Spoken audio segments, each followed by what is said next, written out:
Hello, everybody. Welcome back to the Bass Chaplain Fishing Podcast, where faith and fishing hook up. Good to be back with you today. We got an awesome guest. I'll tell you about him in just a minute, but right now, I want to tell you about the Morning Bite devotional book. We still got lots of copies of those. They have been wildly popular with men who want to just develop a habit of spending time with God, and that man that loves to hunt and fish. 45 days of devotionals, and it takes about 40 days to build a habit. We would love for you to get a copy of this. Also been very popular with fishing, high school fishing teams, college fishing teams. If you got a kid that loves bass fishing and you're having trouble getting them to do their devotions, great way. Bass Chaplain, it wrote this also. I loved how I just talked about myself in the third person. That's pretty cool. Blake Smith and James Nigelmeyer and Chris Wells wrote this book with the intention of sharing this with bass fishermen and getting them to spend time with God. Hey, on today's Bass Chaplain Fishing Podcast, we have got a guy whose dad is a legend in the sport, but he's going to be a legend himself. I'm predicting Laker Howell is going to be here today. Dear friend of mine, dear family, love the Howell family. But we're going to be talking about Laker Howell fishing today on the Bass Chaplain Fishing Podcast. So stay tuned and cue the music. We're coming right up.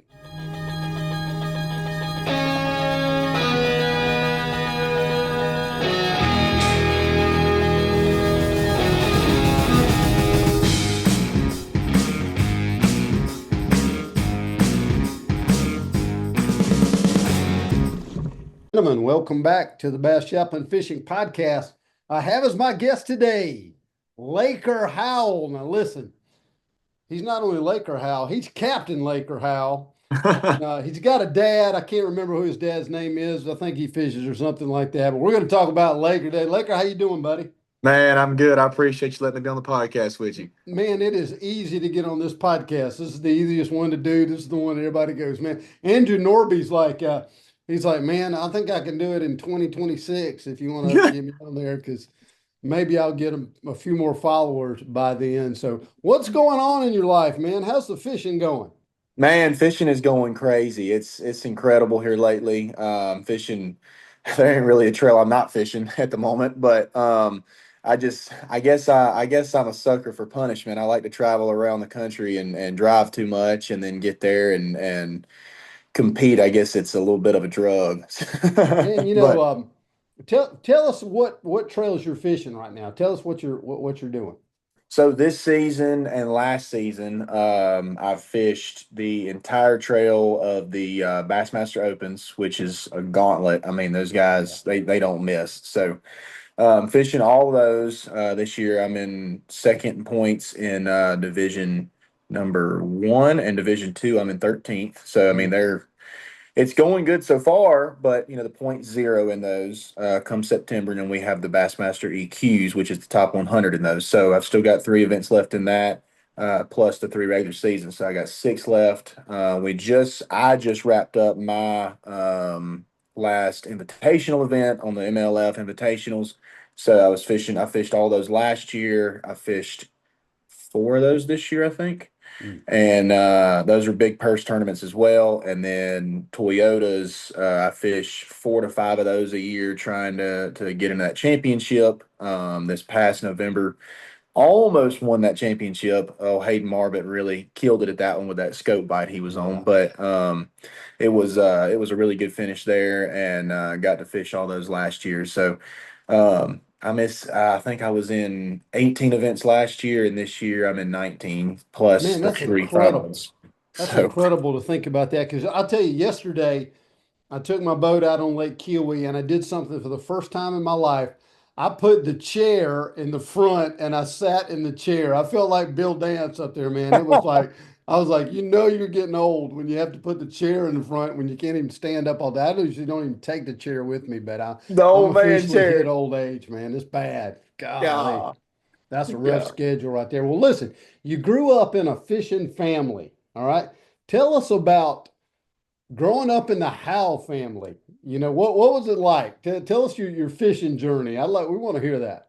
I think if I could sum up growing up in my family, it would be in one word, it'd be competitive. I mean, my little brother, as well as anybody.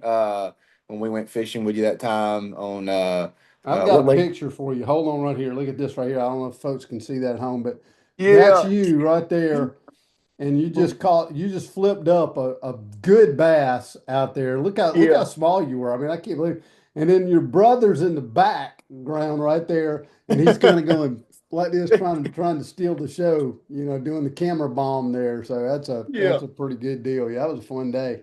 Yeah, he's Was. still like that too, man. He cracks me up. And a funny story, every time I go to a tournament, we can't get information on nothing, right? So he uh he likes to joke a lot. So he'll call me and first thing out of his mouth, catching them. I'm like, yeah, a little bit here and there. And his favorite bait's a Ned rigs. That's all he throws. He talks about a Ned rig all the time because he's beat me so many times on a Ned rig. So everywhere we go, he'll call me and he'll say, well, can't tell you information, but you know what I'd be throwing.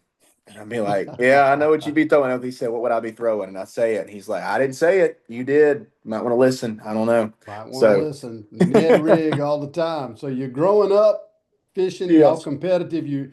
Y'all are not only competitive in fishing. I mean, when you say competitive, we're talking about brother, dad, and mom. Dude, we had to sell our ping pong table because it got so knocked down, drag out, like competitive in that house every night with that ping pong table. It was causing near fights. We were That is hilarious. That is so, hilarious. but yeah, competitive is an understatement. My mama, I think we get it more from her than my dad, honestly, because my dad, he has a little bit of a streak in him. You can wake it up sometimes, whenever you get in a little tournament against him or something. But my mom, she has never cut us any slack on anything. Whenever it's competitive, it's time to go. She's trying to beat you, so I think that's where we get it from. But yeah, it's been a lot of learning growing up in that family, especially following my dad and seeing kind of how he navigates life both as a role model and a Christian, and also as a professional angler for 35 years now. So getting to grow up around him and all the other pros that are on the road at the campgrounds, and seeing you and everybody else, and it's been a lot of experience that I'm very, very thankful for, because the older I get, the more I see how blessed and lucky I am to be in the position that I am currently. Because knowing all these different people and seeing them, it's a lot of knowledge that I never really realized I was around until now. Yeah.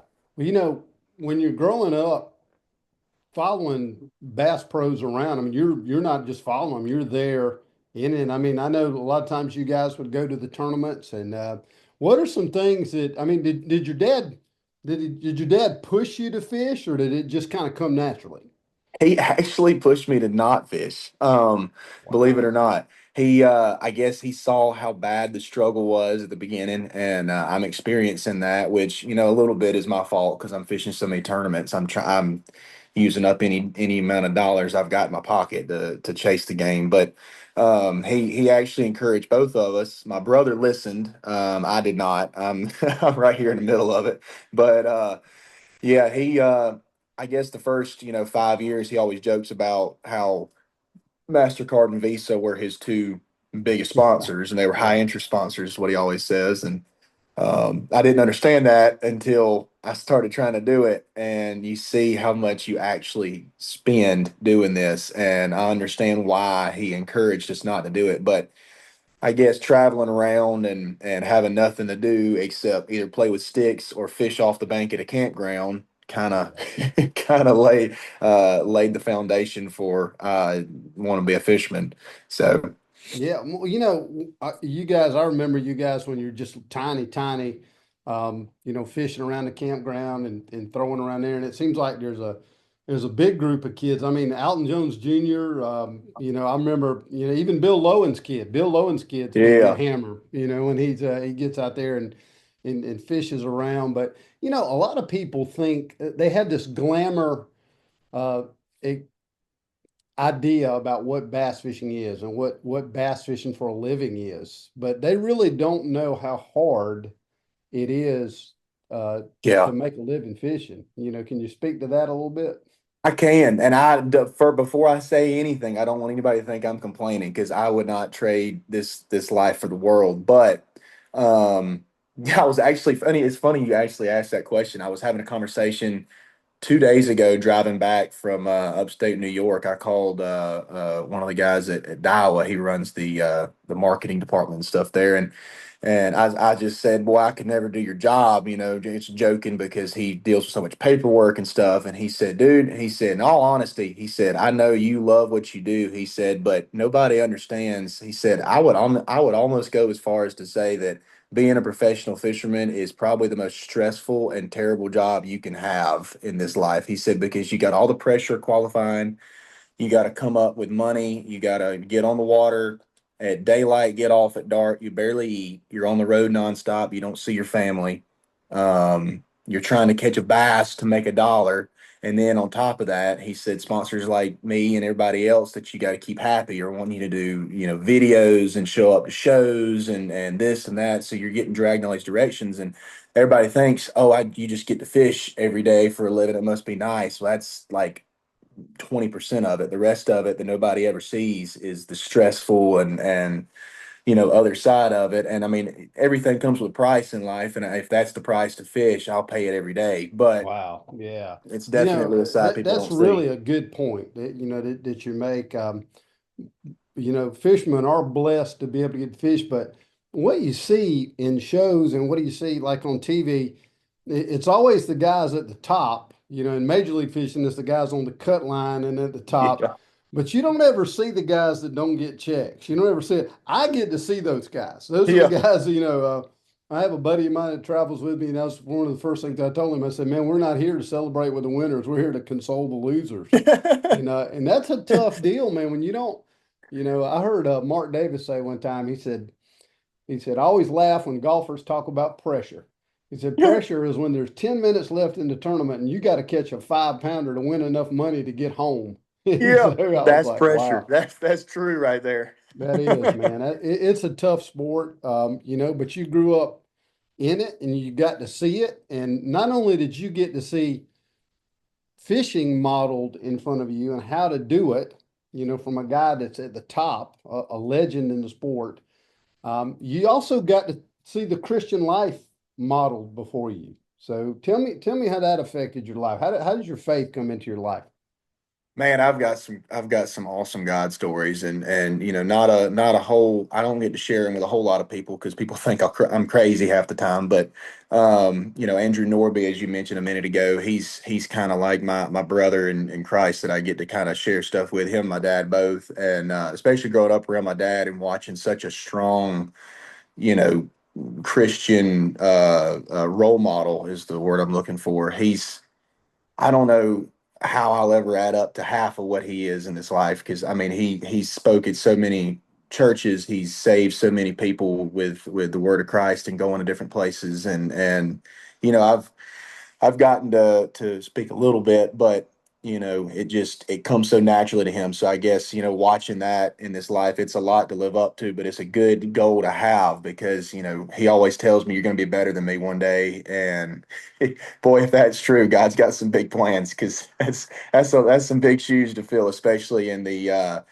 spiritual world because man he's a spiritual warrior, so getting to grow up around him and then and watching him how he goes day to day and he lives it out. A lot of guys you see, they'll speak about Christ and they'll try and make the image of what they think that needs to be shown to be a Christian, but then they won't live it out when nobody's watching, and I think that's a big part of it as well. And you got to have brothers like Andrew Norby, like I was saying, is mine. He's my accountability. I'm his. So we kind of go back and forth. And he's been a really strong friend and brother in my life as well. So getting to be around that a lot, and it's especially in the fishing world. I think being a fisherman, the reason God always used fishermen in the Bible, in my opinion, is because it takes so much faith to be a fisherman because you Oh, yeah. cannot see what you're trying to catch. Like I'm literally depending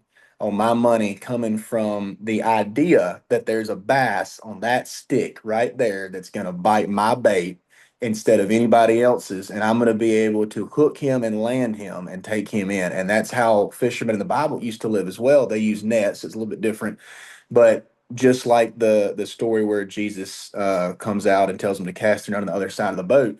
Well, if you really think about that story, I've thought about that story. That's one of my favorite stories in the Bible, I guess, because it does, Yeah. pertain to fishermen.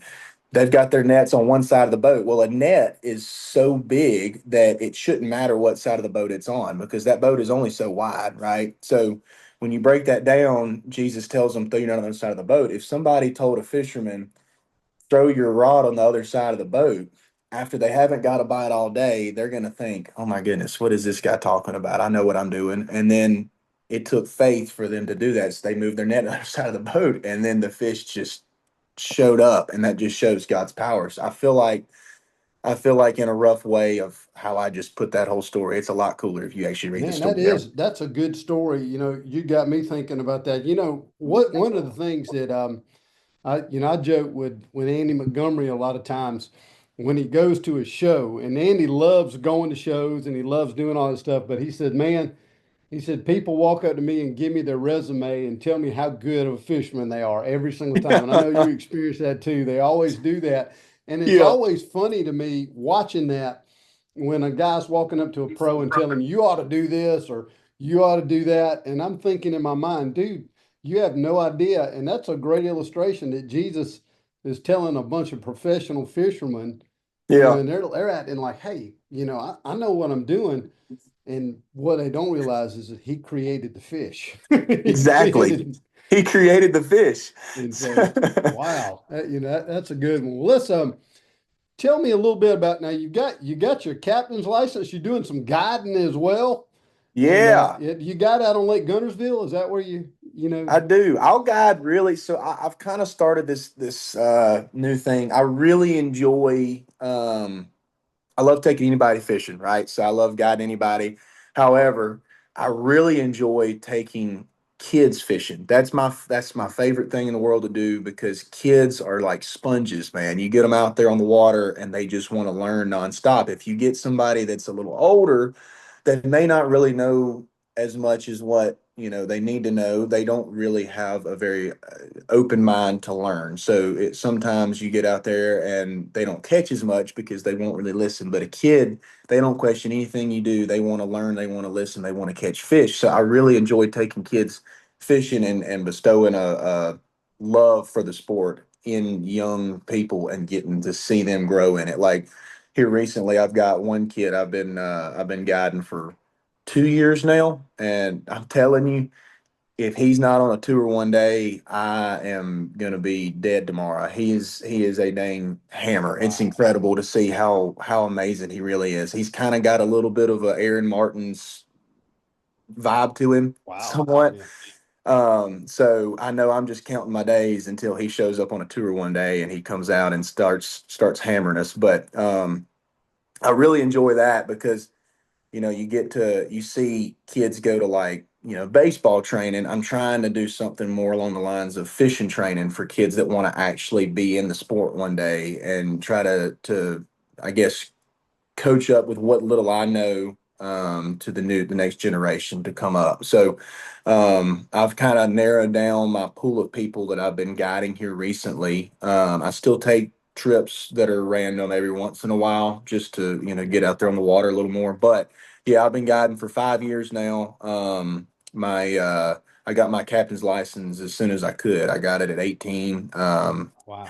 It was pretty cool how it all went. I was going to get my 6 pack license, and then I looked on there and I saw, oh shoot, you can get the 100-ton master captain license, which sounds a lot cooler for just one extra section on the test. I don't know why nobody else does that. It wasn't a hard section; it was just deck safety. So I took that and got my 100-ton master license. So I can drive a big boat. Wow, man, Yeah. that's pretty cool. You touched on so much there. I don't know if you remember this or not. The day that we went to Lake Watery and fished, you taught me that I needed to be using tungsten because I was so old school. I still had the big old punching, Yeah. big lead stuff, and you're like, man, you don't have any tungsten, I didn't with that, and so yeah. Yeah, it's tough, with older people. That's one of the things I find myself, I used to talk bad about older people, how they wouldn't change and stuff like that. And then you start getting there and Yeah. you start realizing, man, it's so much, you thought you're going to be at a level where you knew all this stuff and now everything's changed. Yeah. So that's a great lead in to the ultimate of change in fishing. Let's talk a little bit about live scope. Let's talk about Oh that. Let's jump in goodness. here on the big dog stuff here. The big And topic. now I have a live scope on my boat, and what it has done for me is it has showed me the fish I cannot catch. And Yeah. so I can see all the fish I can't catch. And so a lot of guys think a live scope's like a silver bullet, but it's really not. There's a ton to learn. So I've got a funny story about live scope, and I may start. So I do graph trips too, right? Because I'm a nerd. I like to get out Right. there, and I've something that a lot of people don't realize, and I'm gonna expose myself here. Um, Guys that are younger or a little older that are good with live scope are always gamers, and they love like Right. Fortnite, Call of Duty. And it's because I guess because I was an iPad kid growing up, right? Right. So I didn't learn how to use graphs on my boat very much until I got old enough to kind of read it a little bit. It took me a long time to learn how to read a graph. Like it was a struggle, but live scope, it kind of just clicks in your mind when you play video games. So like any of the young guys, like I'm gonna expose a lot of them right here, like Tucker Smith, Emil Wagner, a bunch of them guys that are younger dudes that are just killing it. They're the next level scopers that, like, I don't know how they figured out some of the stuff they have. It really is impressive with it because I mean, like you said, sometimes it just shows me fish that won't bite, and it's frustrating. But they make those fish bite, and I mean, it's impressive. But I think the bare bones of it is there's a group of people that don't want to change, and there's a group of people that have learned nothing but scope. There's a handful of young guys that don't know anything but scope, and then there's the guys in the middle that I think is the vast majority that use it as a um, tool, like it should be, Right. but can also fish old school, I guess we're calling it now, Yeah. normal fishing. But I really don't think that it's that big of a game changer. As far as like if one tour took it away, there's another tour talking about doing, I've heard rumors of half with it, half without it. Right. The invitationals, they do one day with it, one day without it. And I think what we're seeing when you do all that is it doesn't really change the weights that much. The people that are catching fish with it also can catch them without it, because you have to understand a bass's mannerisms to be able to catch them as efficiently as people do. And I think all it's doing is just showing you the people that are studying the bass, like Drew Gill. Drew Gill knows so much about a bass, even when he's not looking at a screen. It's unbelievable. I mean, the guy, like everybody kind of thinks this inherent, oh, Drew Gill can only scope. That sucker kicked my butt with a buzz bait at at Hartwell this year. I mean, he smoked me. He come in. I'm a shallow water like through and through. I've grown up doing it, and come in on the no scope day. He had like 16 pounds, which don't sound like a lot, but that's a big bag there. And I had 11 pounds, and I had fished my butt off all day for that. And he comes in with 16. He's like, yeah, I didn't even practice shallow. I just pulled a buzz bait out because it felt right. They started smashing it. Man, I rode with John Garrett one time, and he abandoned his live scope deal and went to flipping, and I was like, man, just great, great flipping. But one of the things I want to Yeah. go back to something you said, the mannerisms of a bass. Okay, Yeah. that is my deal. The other day, I go up by a bridge. I see him. I'm like, okay. I throw out there. I'm watching my minnow go down. It gets right to him. I jigger. He comes up and eats it, and I'm like, okay, I can do this. It was a catfish. I'm like, Yeah. I didn't, you know, Yeah. figuring out what's a bass and what's Yeah. not a bass is, the hard thing. I guess you just gotta, I think Jason Christian at first you just got to throw at everything and That's say right. try to figure it out. So That's mannerisms, right. that's I'm good. I might start. I've thought about this. I'd have to get permission from them, obviously, but I might when I do my graph trips and teaching people how to understand light scope at a basic level. I might start videoing it because Mm, I've had a lot of guys that are. I had this one dude. I won't say his name, and hopefully, if he sees this, he won't understand that I'm talking about him. But I took this fella. He was mid 40s, maybe low 50s, and he was a live scope hater. He just, one of them keyboard warriors that gets on here and he talks about live scope, how bad he hates it. Well, he finally broke down and bought it. And because he, in his mind, just like a lot of people think, I think the vast majority of people that don't understand it think, oh, this is so easy. If I get it, I can just whack them. yeah. You know what I mean?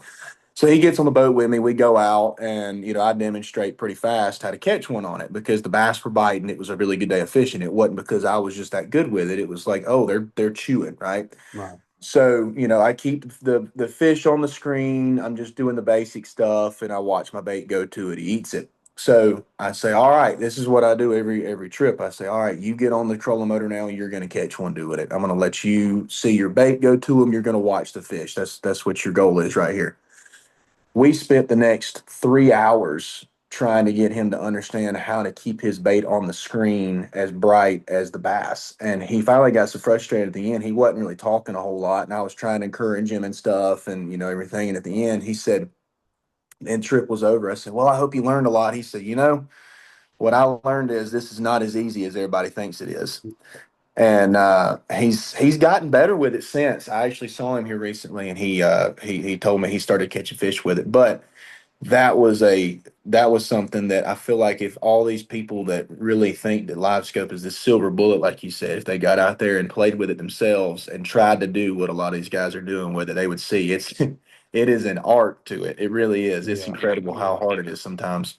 Yeah, it is hard. It is hard. And, it's wild how to watch this controversy in bass fishing.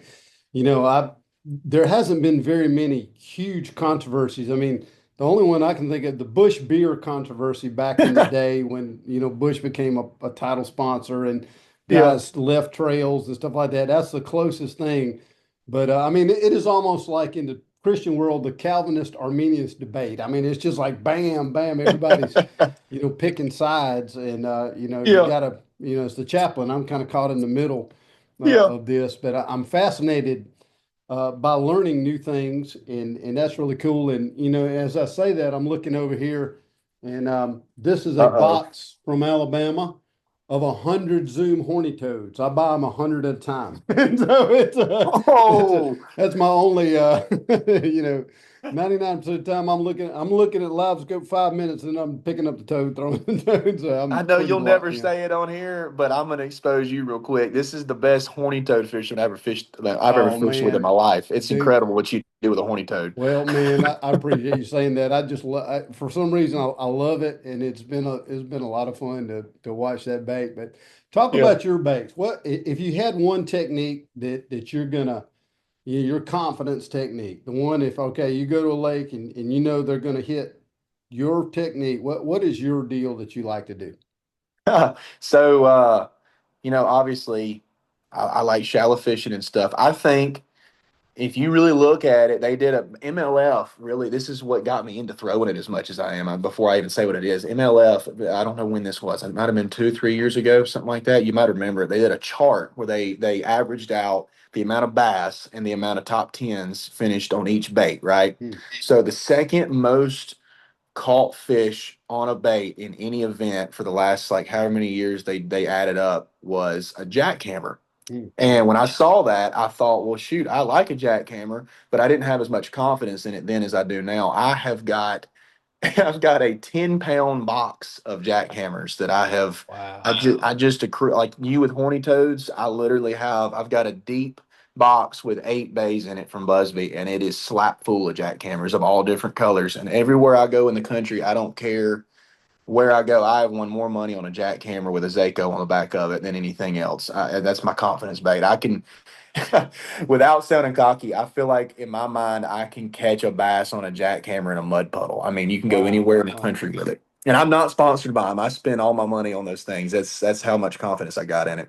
Talk to me about your colors of your jackhammer. I know a lot of my friends they're just gonna throw a white one or they're gonna throw what dictates, what color jackhammer you're going to throw or bladed jig or whatever? Yeah. What's the main factor there? So something I've learned, and live scope has actually helped me with this because we talk about mannerisms of bass. So I've become a nerd with the jackhammer, and probably the best color array. Everybody thinks white because it matches a shad. Well, there's really only about, I don't know. There's a handful of times I would ever even tie a white one on. It has to Mm. be like straight chocolate milk. It has to be like shad spawn time. It's got to be like a really specific time frame to throw a white one. I throw natural shad colors a lot, but my favorite color out of any of them is the bruised green pumpkin. It's the dark one, right? So it's Yeah. black and blue, half on top and half green pumpkin on the bottom. And Yamamoto makes that trailer that matches it perfectly. And that one there, I have won more money on anywhere. I mean, that's like my confidence color because it's just a dark shadow. Basically, it looks like a brim. It can look like a big shad that's getting away from them. It's just something that's dark. They don't really know what it is. It's not aggressive to them. Basically, a white one's so aggressive to them, and you can catch them on a white one. A lot of people do, but really, I don't throw a white one very much. I think I've probably got, out of all the colors I've got, I might have four white ones in my whole box. I've noticed that, even guys that throw spinnerbaits, a lot of times they'll throw darker spinnerbaits just because I think everybody throws. When I say everybody, I got to get away from saying because I don't know everybody, but Yeah, I think a lot of guys that I see throw a white one just because, that's what the general public does. And so sometimes switching that darker color, seems to yeah, be, the deal. I like throwing that thing up at Champlain up there and just it seems like yeah. every point on Champlain. I don't, I'm the kind of guy that if I catch a giant, that's great, but if I just get a bite, I'm jumping up and down. Since we're on And a so podcast and in general, I do have to say I haven't opened there. I cannot get information on Champlain. oh man, we're not talking about Champlain, so we're not going. Yeah, yeah, yeah. That was the Bass Chaplain instigating a bad question here, Yeah, on but that one. anyway, Yeah, so yeah, I but yeah, appreciate you the sharing that with me. I want to make sure all the powers that be know that that was just a question from me, not yeah, anything. But yeah. anyway, we'll edit that part out of the podcast, and so Yeah. we'll get that going.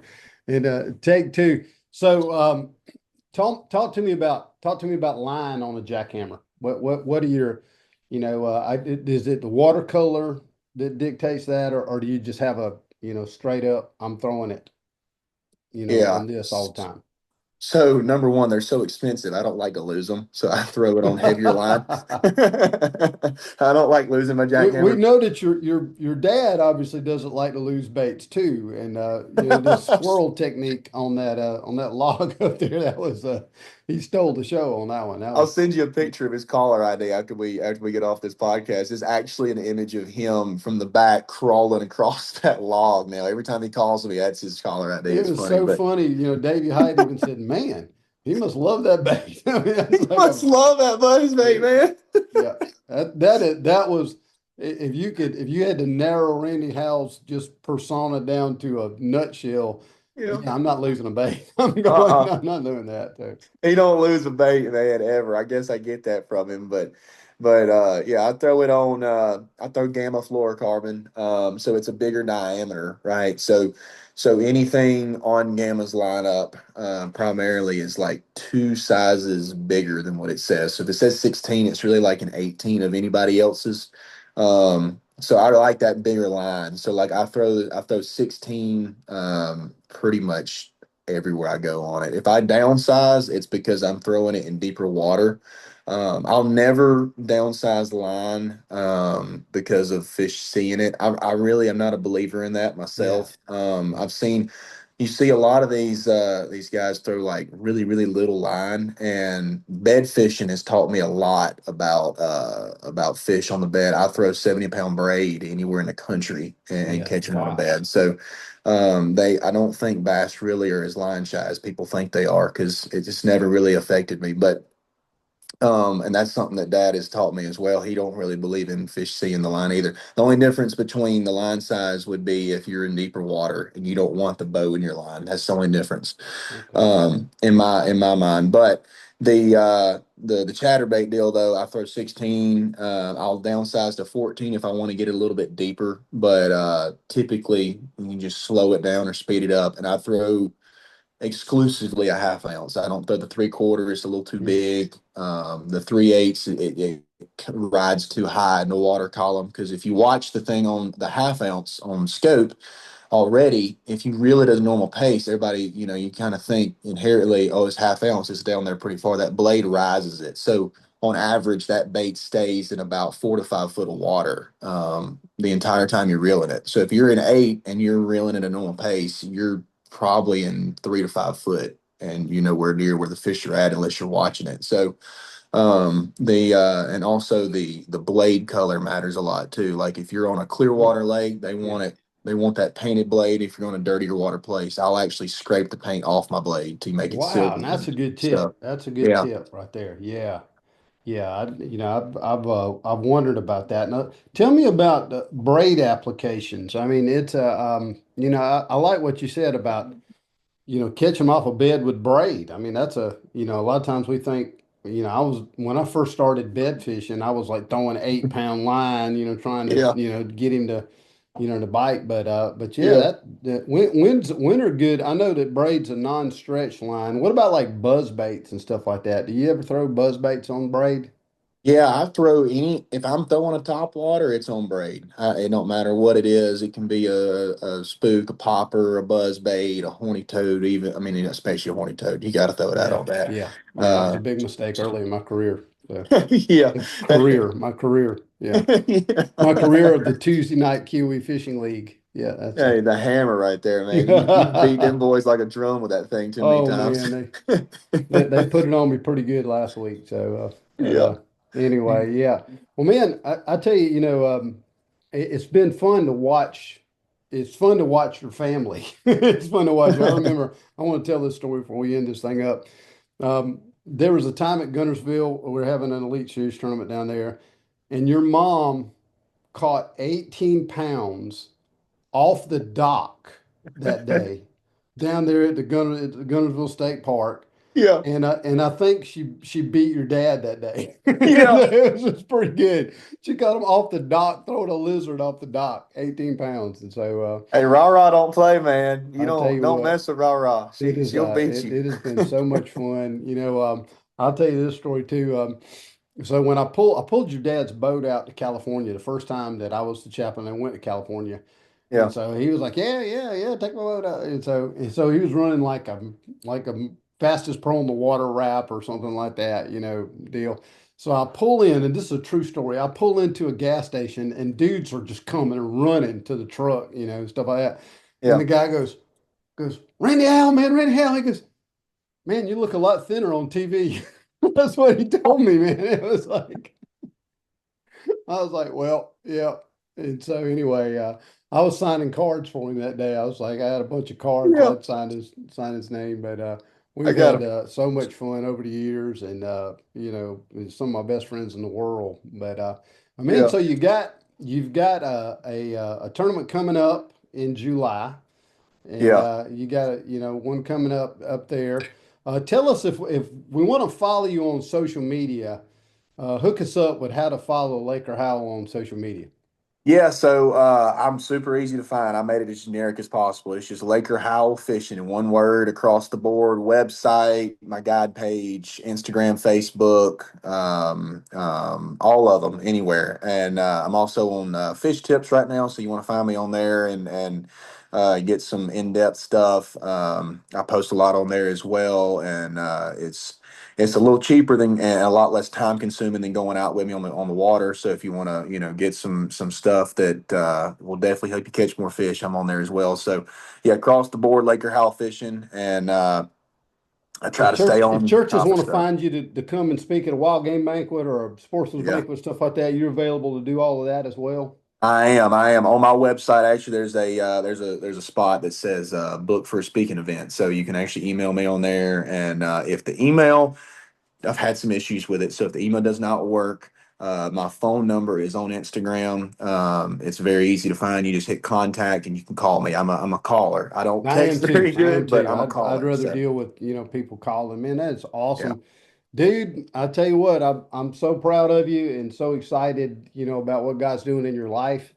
And thank you. man, look forward to big things. I hope you get on the Elite Series before I stop being the chaplain, whenever that might be. I never know when my last If God breath is allows it, I'll be there soon, coming. And hopefully. but I appreciate you so much. I appreciate you taking time to be on my podcast. Yes, And sir. man, we'll catch you down the road. So, ladies and gentlemen, this has been the Bass Chaplain Fishing Podcast. If you want to contact Laker Howell Fishing, get on there and follow him, and make sure if you need him to come to your church, book him off his speakers page. I Yep. appreciate your time today. This is the Bass Chaplain Fishing Podcast, where faith and fishing hook up.